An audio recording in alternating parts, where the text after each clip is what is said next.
Welcome back, Little War Shakers. It's Miss Fredalyn.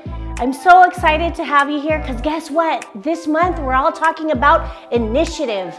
You're going to hear throughout the episode, well, what is initiative? Initiative is doing something without even being asked to do it.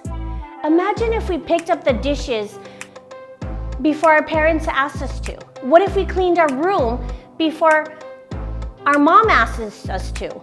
That's initiative. Doing something when everyone else ignores it or waiting to be told. Let's take the time right now to jump into worship and take the initiative not to only sing to God, but actually live out life to God.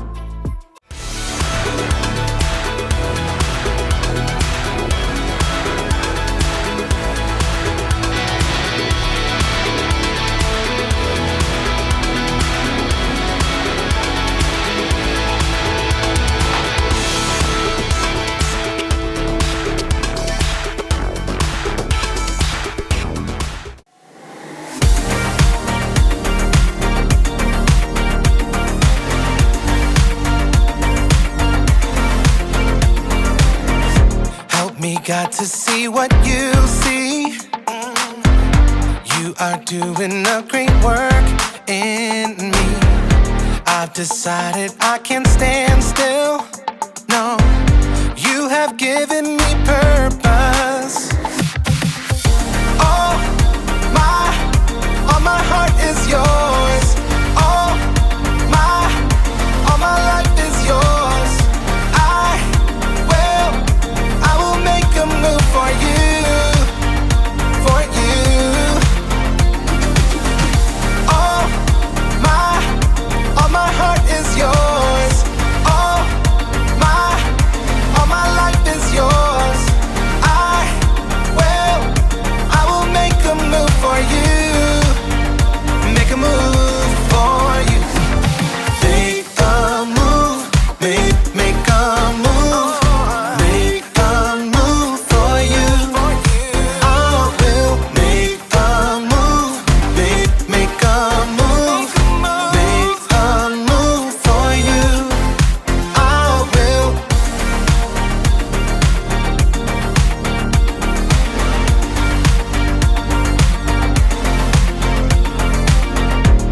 Take up the call to serve you. You have given me a job to do. I wanna love the world just like you. Yeah, you have given me purpose. All my heart is yours. All my life is yours. I will make a move for you, for you. All my heart is yours. All my life is yours. I will make a move for you. Make a move for you. Make a move, make a move. Make a move for you. I will make a move, make a move, make a move for you. I will.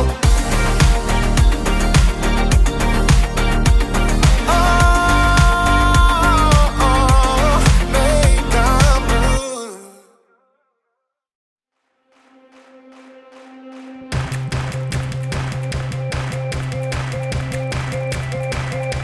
How many of you guys gave your heart and life during that worship?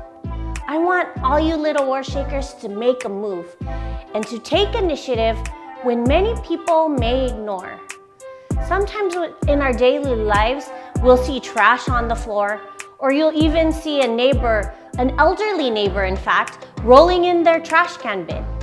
And then sometimes we'll just see a kid when we're at a party or at a park playing by themselves. Let's shake up the world and take initiative to pick up the trash and put it in the trash can. Let's take initiative to help a neighbor roll in their trash bins. We can even ask a friend to come play with us when we see someone playing by themselves. Let's see how Nehemiah takes initiative in the story. Initiative is seeing what needs to be done and doing it. The Bible. It's 66 books of history, stories, letters, and poetry that fit together to form God's one big story. The epic adventure of how He created us and loves us so much that He made a way to rescue us. As we travel through the Bible, from Genesis to Revelation, we discover people who met God and found their lives changed forever. Now, for an amazing story. Inspired by the book of Nehemiah, chapters 1 and 2.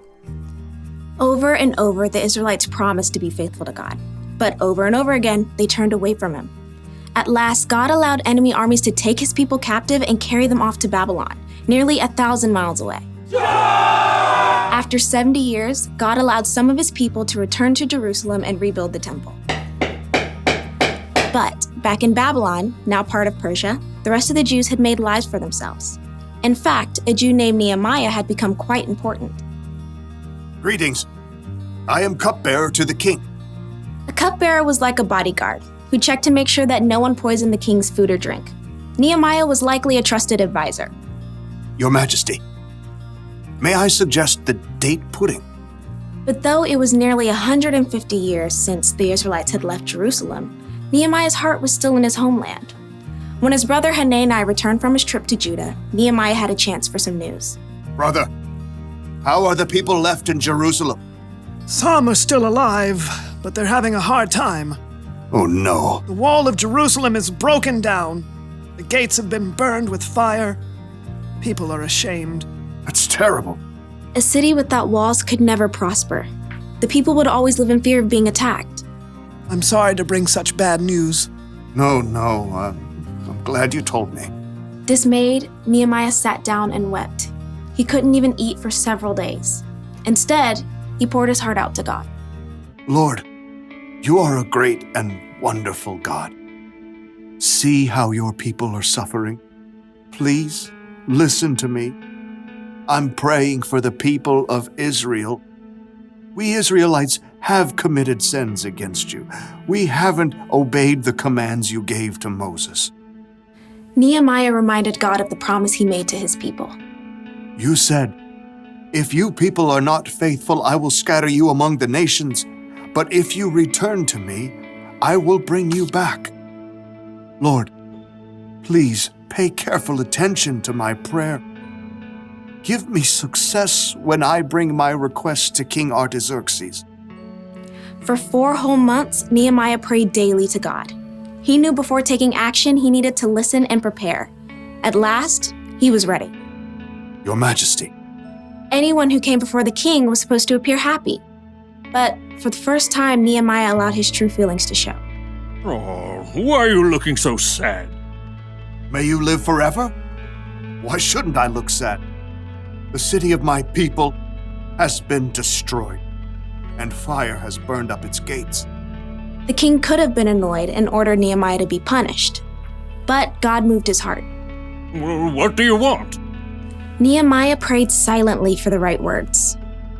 Send me to Judah. Let me go to the city of Jerusalem. I want to rebuild it. The king frowned and glanced over at the queen. At last he said, How long will your journey take? When will you get back? Precisely as many moons as are required. Fair enough. Dismissed. Nehemiah turned to leave, but he knew there was more he needed for the job. If it pleases you, may I take some letters with me? I want to give them to the governors west of the Euphrates River. Then they'll help me to travel safely. Done. Oh, and a letter to the caretaker of the royal park? So he'll give me logs for the wall and gates and a house? What next? A whole escort of army officers and horsemen? That would be fantastic. Fine. All of it. Get on with it. God had given Nehemiah such favor with the king that he had everything he needed for his long journey to Judah. At last, Nehemiah had reached the city he dreamt of his entire life. Jerusalem. Though Nehemiah was overjoyed by the first glimpse of the city, it must have been difficult to see its crumbling, broken down walls. So much work to be done. But Nehemiah didn't tell anyone his plan at first. On a bright moonlit night, Nehemiah snuck out with only a few others to see the full damage to the walls. We have to know what we're up against. Nehemiah traveled by donkey. With a few trusted friends, they left the city through the broken valley gate. Let's head toward the Jackal Well. At last, Nehemiah got a clear picture of the devastation. Jagged piles of rock lay everywhere. The gates were gone with scorched, gaping holes in their place. It's such a big job. Only God can do this. Nehemiah circled what was left of the wall, heading up the Kidron Valley and at last returning through the valley gate. The next morning, he called together the priests and nobles and officials. You know, I've come to visit my people in Jerusalem, but that's not the only reason I'm here. Nehemiah gestured to the jagged remains of the wall, visible from where they stood. You can see the trouble we're in. Jerusalem has been destroyed. Fire has burned up its gates. Tell us something new. Come on, let's rebuild the wall of Jerusalem. Then people won't be ashamed anymore. Well, I mean, that's something to consider if you think about it. Our grandparents tried that years ago. But God has been helping me. He gave me favor with the king. He'll help us complete the work. So who's in? Well, me. I'm in. Me too. Let's start rebuilding! God moved the hearts of the people to help Nehemiah, and together they began the gigantic job of repairing the walls and gates of Jerusalem. What can we learn from Nehemiah? What I learned is to do things even when we're not asked to do it.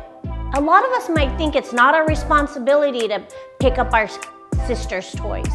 Maybe it's not our responsibility or not our day to do chores and set the table. Nehemiah saw the need to build a wall and made it happen. Jesus healed the people that needed to be healed. He even taught people that needed to learn.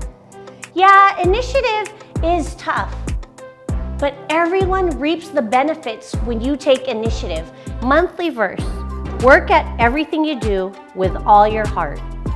Work as if you are working for the Lord. Colossians 3, verse 23. Launching off until next time.